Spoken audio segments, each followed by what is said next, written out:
If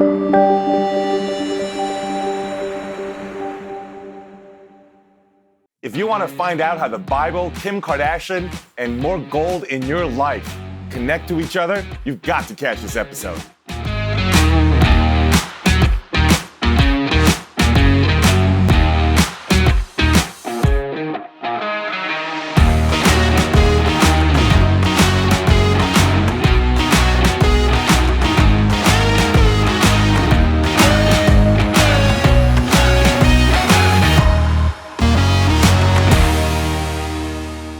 Welcome to Cleo the Muse TV, where we surprise, provoke, and inspire so you can challenge the present by inquiring the past. Today I have Pulitzer Prize nominated author Clint coming to me, one of America's top public speakers, spoken in different countries all over the world and great venues in the United States, and provides a lot of motivation for many people. So welcome, Clint. I appreciate you coming in all the way from Acapulco, Mexico. Hey, it's great to be here. I am inspired by Cleo the Muse. Well, of course, Cleo's a wonderful ancient Greek goddess, right? So inspiring. But tell us a little bit about, your journey. You have been throughout the country doing speaking. You have the Pulitzer Prize nomination, have met many celebrities across, the country over time, over the many years, and you have a lot of wisdom I know you've gathered from speaking to so many different celebrities and hanging out with them. So share some stories with us. When I met Mick Jagger, I said, "Sir Mick, what's the most important thing you ever learned?" He said, "You can't always get what you want, but if you try, sometimes you might find you get what you need." And I know it's just a line from one of his songs, but hey, he's Mick Jagger. He can say whatever he wants to say. And more important than that, that line happens to be true. You can't always get what you want, but if you try, sometimes you get what you need. Now, there's a lot of people who have written books. You're an author, a speaker, a coach, an expert of any kind. I know when I was starting out as nobody, I wanted to sell more books, and I had to learn what does it take to sell books, to get people to buy your book. So I spoke to a mentor, and his name was Jack Canfield. Maybe you've heard of his little book called Chicken Soup for the Soul. Of course. I said, "Jack, how do you sell 500 million books?" He says, "You got to become somebody special. You got to get a little famous because people don't buy books from people who are nobodies." So if you're an author, a speaker, you probably don't want to be a celebrity. A lot of people are like, "Oh, I don't want to be a celebrity. My ego doesn't need that. I ain't about all that." Well, it's only about marketing is what it's about. And Mick Jagger's 100% right. If you can't get what you want, you want to sell books and still be anonymous. Right.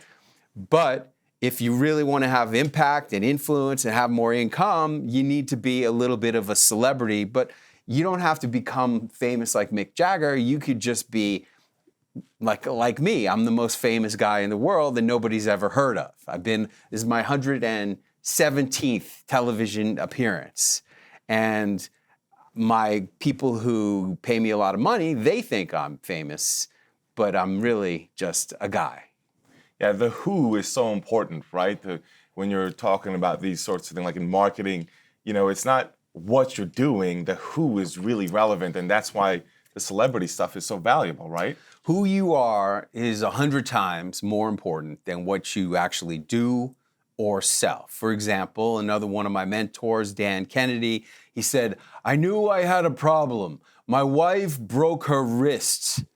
Now, I knew what I needed was an operation to fix her wrist. What I did not know was who I was going to pay a lot of money to fix my wife's wrist with an operation." There's a lot of doctors. You could be the greatest wrist operating surgeon in the world, but if you're not somebody, you're not going to get recommended to Dan Kennedy for the wrist operation. And who you are is way more important. And a lot of people think, oh, if you're a doctor and you go on the Dr. Oz show, for example, you must be great if you're on the Dr. Oz show.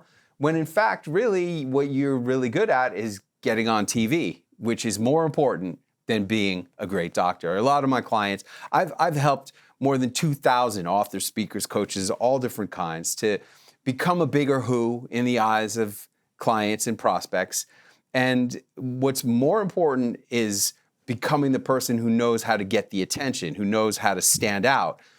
And what I've found is that even one of my clients who went to Harvard, Yale, and Columbia medical schools told me that becoming a TV celebrity made him a better doctor because he was able to communicate better and share his message better and influence patients more effectively through his improved communication, which comes from being great on TV. Yes. Now, you're sharing a lot of things that you've learned and, the wisdom you've acquired doing this. Tell me a little bit about what did you start to even get to this point where, you have the Pulitzer Prize nomination and you have, the wisdom from different celebrities and now you're sharing it with clients. Give me a sense of where you came from to get here. I actually quit writing 2 times. And the second time I quit writing, I was finishing up, probably 12 and a half years of chasing the Hollywood dream. It was New Year's Eve of the millennium. Where were you? Getting your Y2K cash out of an ATM? Were you partying with family and friends? I was behind the wheel of yellow cab number 6087. And in the back of my cab that night were these 2 guys who were MBA interns at Goldman Sachs. I'm listening on their conversation. Hey, did you hear about Mr. Carrera? He got the last partnership at Goldman Sachs right before the IPO and then he cashed out $1 gazillion. And I'm like, you guys talking about Chris Carrera? How do you know Mr. Carrera? Chris Carrera was a pledge in my fraternity at the Wharton Business School. And when I was the pledge master, I used to make those little punks dance around the living room of the house with their tighty-whities on top of their heads. And here's this kid cashing out $1 gazillion. And that's the night I said, I can't do this anymore. Chasing this dream for more than a decade has cost me too much while all my fraternity brothers have become millionaires and billionaires. And I quit writing and I just focused on trying to have a normal life. But I got pretty fat and happy throughout the 2000s. Selling gourmet food, building houses, made a lot of money, met a beautiful woman. She believed in me more than I even believed in myself. And it came to be 2008, the financial crisis, and I'm at a men's self-help campfire. The shaman on the other side of the yellow and orange crackling flames. You don't know it yet, but you're already dead. What are you talking about, man? 8 years ago, I was driving a cab. Now I'm a millionaire. I'm the most successful guy on this team. You're already dead. You just don't know it. And I didn't know what he was talking about, but I couldn't get that out of my mind. I would wake up in the middle of the night out of a sound sleep. I'm already dead. What does he mean? And it came to be New Year's Day of 2009. I asked myself a question inspired by the shaman. What if this guy's right? What if I am already dead? Or I don't even really know what that means, but what if this is going to be the last year of my life? What would I want to accomplish this year? And that's when I started writing again, because the first thing I wrote down on my list of goals was I got to write my book about what I learned at the Wharton Business School that helped me to become successful. And that was like 20-something books ago. And I think that, to me, what I hear about that too is, your sense of time, right? And making the most of finite time. I really value that. And you came from it a certain direction. I think of it from a historical standpoint, because when I look at history and having worked at battlefields, you realize that time is short and you realize that it's not replenishable. And I think people forget that. And to me, that historical perspectives helps drive that embracing of the present, the way that you're talking about, and some of these ideas are captured in your book here, right? With Wisdom of the Men, you have so many different celebrities you've talked to.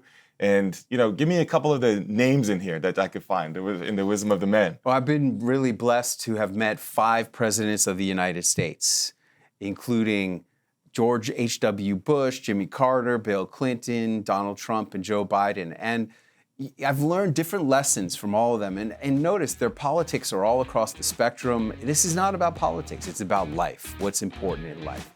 And for example, let's come back to the stories on the presidents, because I want to take a break real quick. All right. But I think, to your point, celebrities can be presidents and historical figures. And I want to talk a little bit about how celebrities fit within the historical context and maybe the greatest celebrity of all time in history, right? So we'll be right back to Cleo the Muse TV.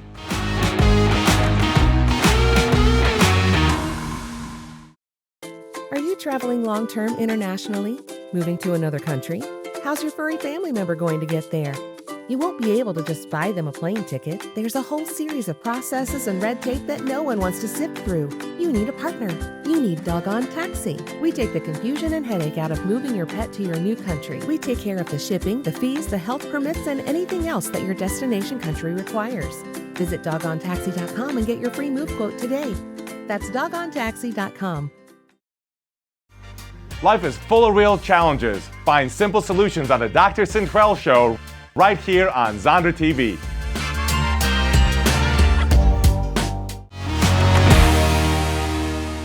Welcome back to Cleo the Muse TV. Now, Clint, before we took our break, you were telling me that presidents are celebrities, right? And so what did you learn? What's some of the best wisdom you got from the 5 presidents that you met who are also historic figures?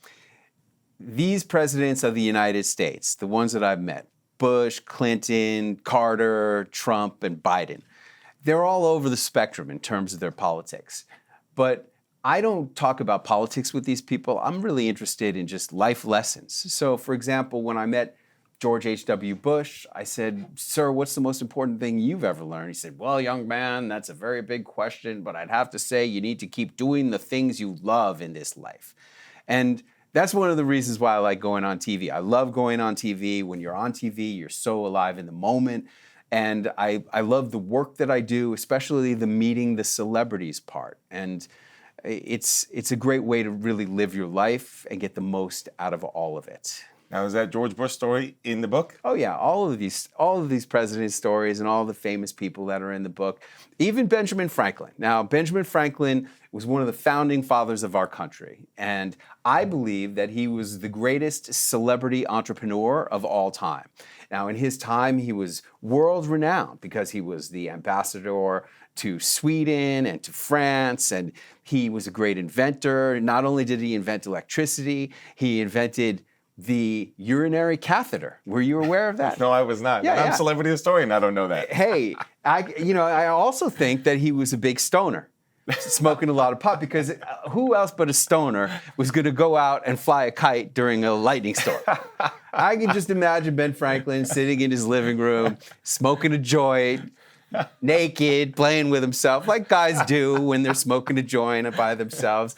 And then he gets the realization about the urinary catheter. I do believe something could go up there. He invented that. There you go. Tell me, so why is Ben Franklin, in your view, the greatest celebrity in American history, and specifically celebrity entrepreneur, as you say? What is a celebrity entrepreneur? Okay, celebrity entrepreneur is a person who is not like George Clooney or Madonna or Oprah, where everybody knows who they are. But a celebrity entrepreneur is, in the eyes of their customers or their prospects, a very famous person, someone that they're excited to pay a lot of money to. And how does this happen? Well, here we have Ben Franklin on the $100 bill, and in his day, I don't know that the average person walking down the street in colonial USA would have known who Ben Franklin was, but the other members of the constitutional delegation, they all knew who he was. He was very influential. That's really what a celebrity entrepreneur is about influencing the people you want to influence and getting them to think that your opinion, your ideas are the ones that should be taken very seriously. That's what that's really all about. And I think Ben Franklin was the best at that for all of American history, because here he is still influencing people to this day. Like, for example, I went to his university, the University of Pennsylvania. He founded that school. And that experience has been very influential in my whole life. And here I am 250 years after the guy lived and walked the earth. Yeah, I used to live in Pennsylvania, and I remember Ben Franklin was all over the place, influence all over the place, and of course throughout American history. I grew up in California, and Ben Franklin loomed large, right? But in Pennsylvania, even more so, because of course that's where he's from. Now, how did he know this stuff? I mean, what did he learn this? He didn't have a mentor for this, did he? Or how did he come up with the concept of celebritizing and being a celebrity entrepreneur, even if he wasn't maybe doing it consciously or not? But how did he achieve all this, and where do you think he got his ideas? He was a real Renaissance man, and I love the concept of being a Renaissance person, having an awareness of stuff beyond your life and bigger than you. One of the things that I love that Ben Franklin did was he had something he called his junta, which was a mastermind. If you've read the book Think and Grow Rich, you're familiar with the concept of the mastermind. His junta was a group of men that he would meet with to exchange ideas, kind of like my men's self-help team, trying to help each other to become more of the man that you always wanted to be. And I think that great men throughout history have probably associated with others in the hopes of making themselves better and making the world a better place. That's one of the things that Ben Franklin did, which made him endure throughout time. Absolutely, and he was a great mentor himself, right? He was a little bit older than a lot of the folks in that revolutionary era who tended to be younger. They were in their 20s and 30s, and he was older than that. And I think he was a mentor to not only many of the people we see as founding fathers, remember as founding fathers, but others as well, including, I know, his grandson, Benjamin Franklin Bache, who was a journalist. And I actually wrote an essay on him one time, which is still available online, published through Penn State Library. So it's interesting. You know, his influence is all over the place, not just directly in what we remember, but indirectly, right? Through all those other people that he touched. And as you point out earlier, celebrity is in part about influence, and there is his influence. And here on our currency, money is definitely one of the places where countries honor their heroes, right? And here he is on the $100 bill, being honored still today, on currency, being remembered in our nation's history. He's one of the few founding fathers who is unassailable.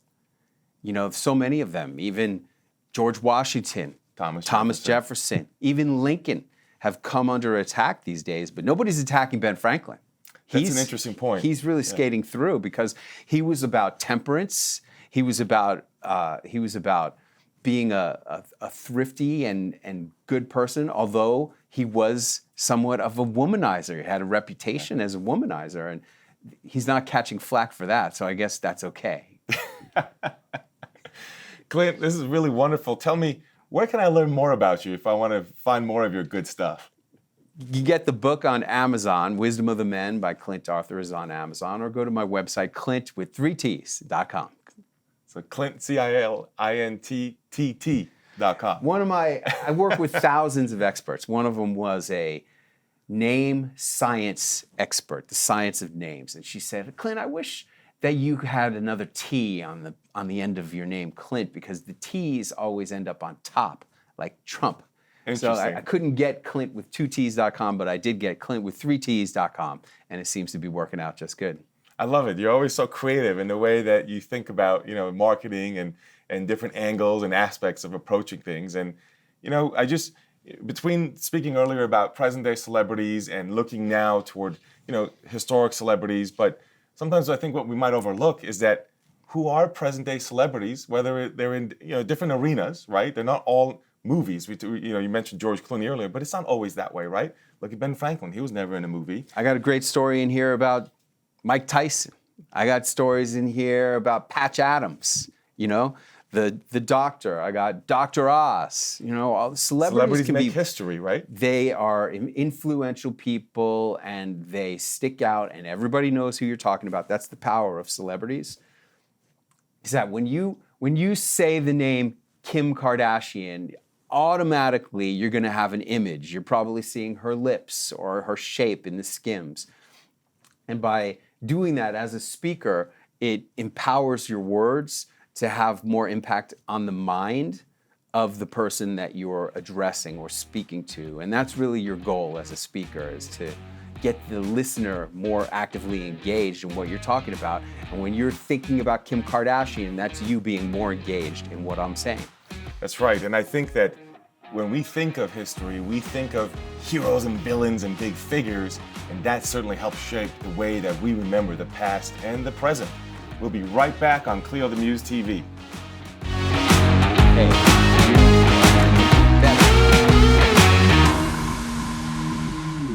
Are you tired of hearing, I love it, but it's not in my budget? I just can't afford it. Let 133 Approved Funding give you the power to offer your clients multiple customer finance options. Have the resources to complete those big jobs and boost your high-end sales. With our simple one-page application, get results and your funding in as little as 2 minutes. Our team of qualified lenders allows you the power to lower your risk without discounting your products. Stop waiting. Visit 133getfunding.com and get started today.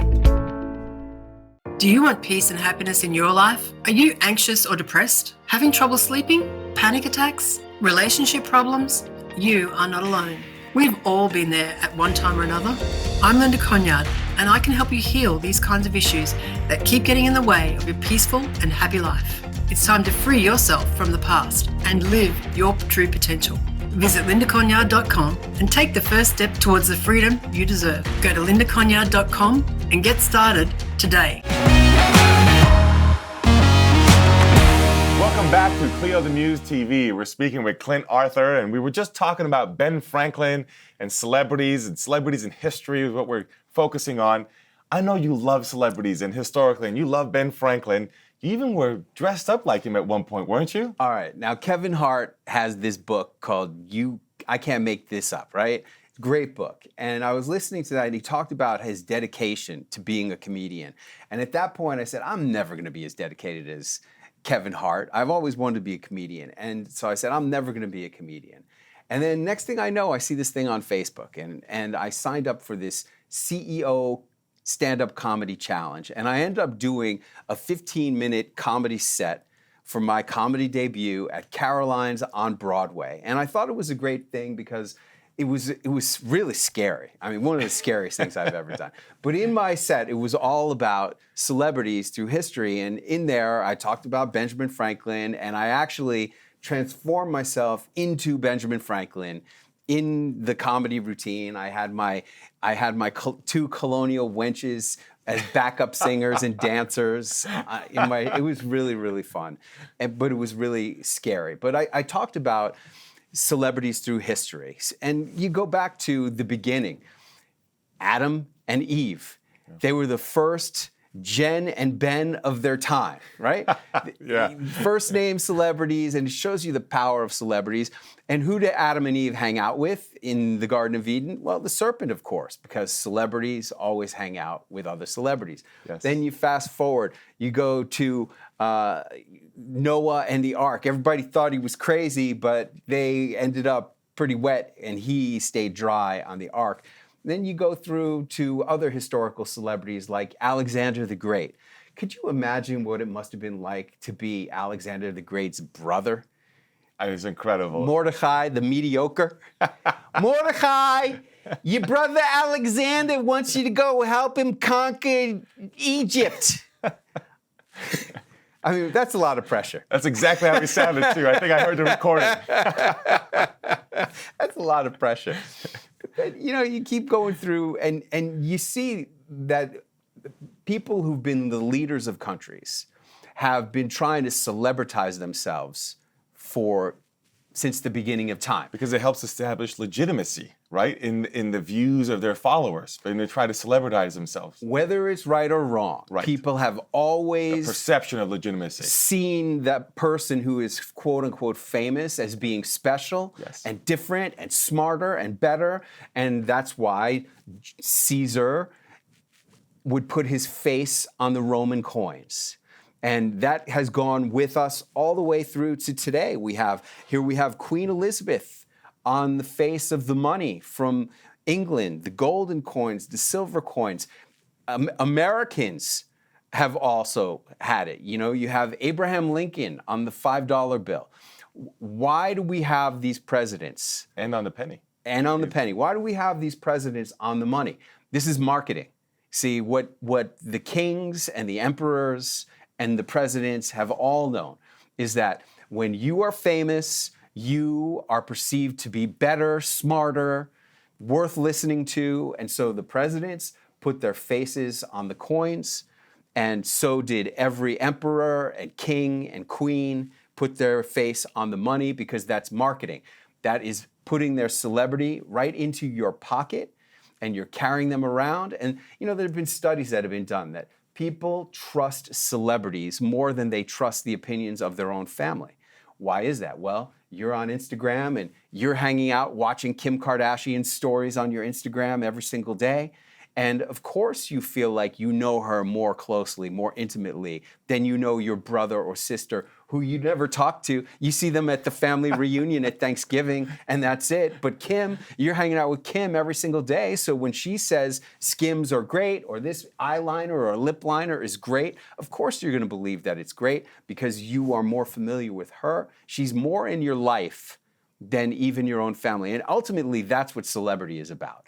That's why if you're an author, a speaker, a coach, a doctor, a lawyer, any kind of advisor or expert, you want to be a celebrity in the eyes of your customers and prospects, because you want to be in their life day after day after day after day, so that people see you as being a trusted authority that they want to ask questions to. Like, for example, when I was They feel like they know you, right? They feel like they know you. You're in their life every single day. And when you are, then your trusted authority transfers over. So, for example, when I was on the Today Show, Willie Geist, at the end of my interview, he goes, "We got a question from a viewer.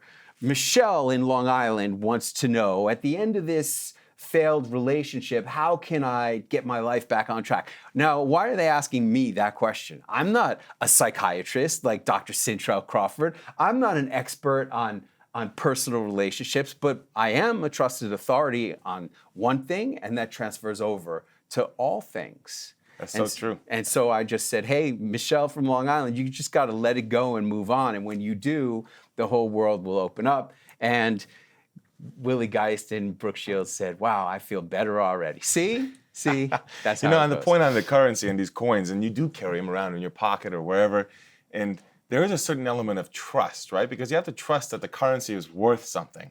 And there are lots of things that go behind that. You have government backing and so on and so forth. But you have to wonder, part of that trust, which is difficult to measure, is going to be influenced by seeing those, familiar faces. Familiarity. On there every time you handle that currency, right? Familiarity breeds trust, especially if you can deliver a sense of consistency with that familiarity. That's right. And it shapes identity also. I think when we all look at the same historical figures who we all recognize as celebrity or historical celebrities, it shapes our identity, some collective identity that we can draw our origins to. You know what I mean? Like, my family wasn't here in the time of Abraham Lincoln, but somehow I draw a connection to that to help my identity as an American.